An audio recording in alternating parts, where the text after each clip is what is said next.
Kemanapun dia pergi, tukang bikin ribut, menimbulkan kerusuhan. Kenapa? Karena orang yang terluka cenderung melukai orang lain.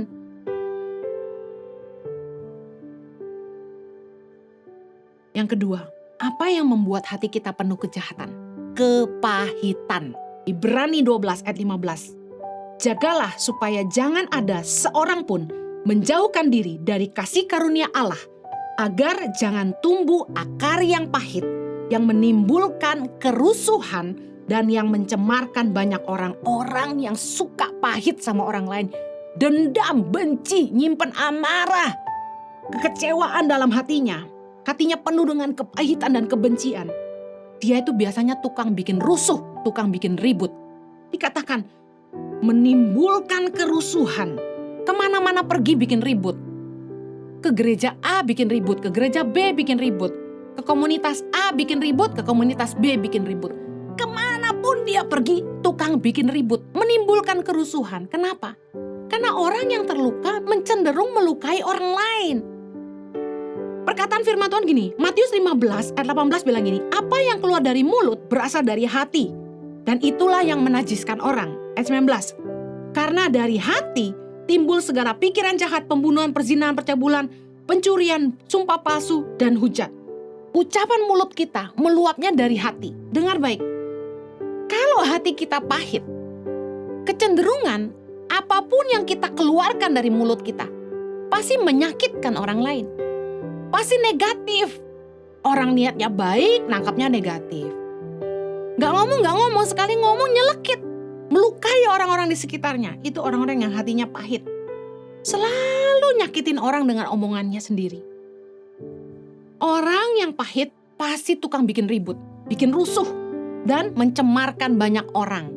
Orang yang pahit pasti suka jelek-jelekin orang.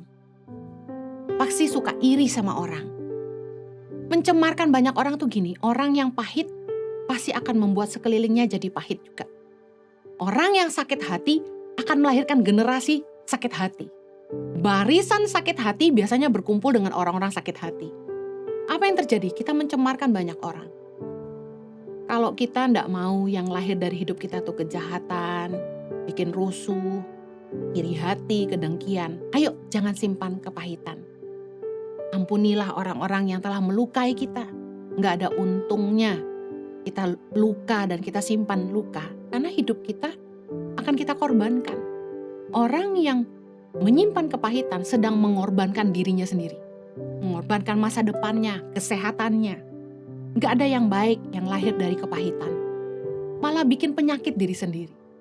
Ayo belajar ngampuni. Bermurah hatilah seperti Tuhan pun bermurah hati. Kenapa saya enggak nyimpen pahit sama orang? Saya sadar gini, saya aja bisa bikin salah. Siapa saya gitu? Mau nyimpen kesalahan orang. Sudahlah, ampuni aja. Seperti Tuhan ngampuni kita, demikian juga kita harus mengampuni orang lain. Kalau kita enggak mau dihakimi, ya kita jangan menghakimi orang lain. Seperti kita ingin Tuhan melupakan kesalahan kita, mari lupakan kesalahan orang lain. Kasih orang lain kesempatan.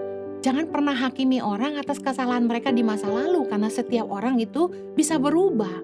Tuhan kasih kita kesempatan, kenapa kita enggak?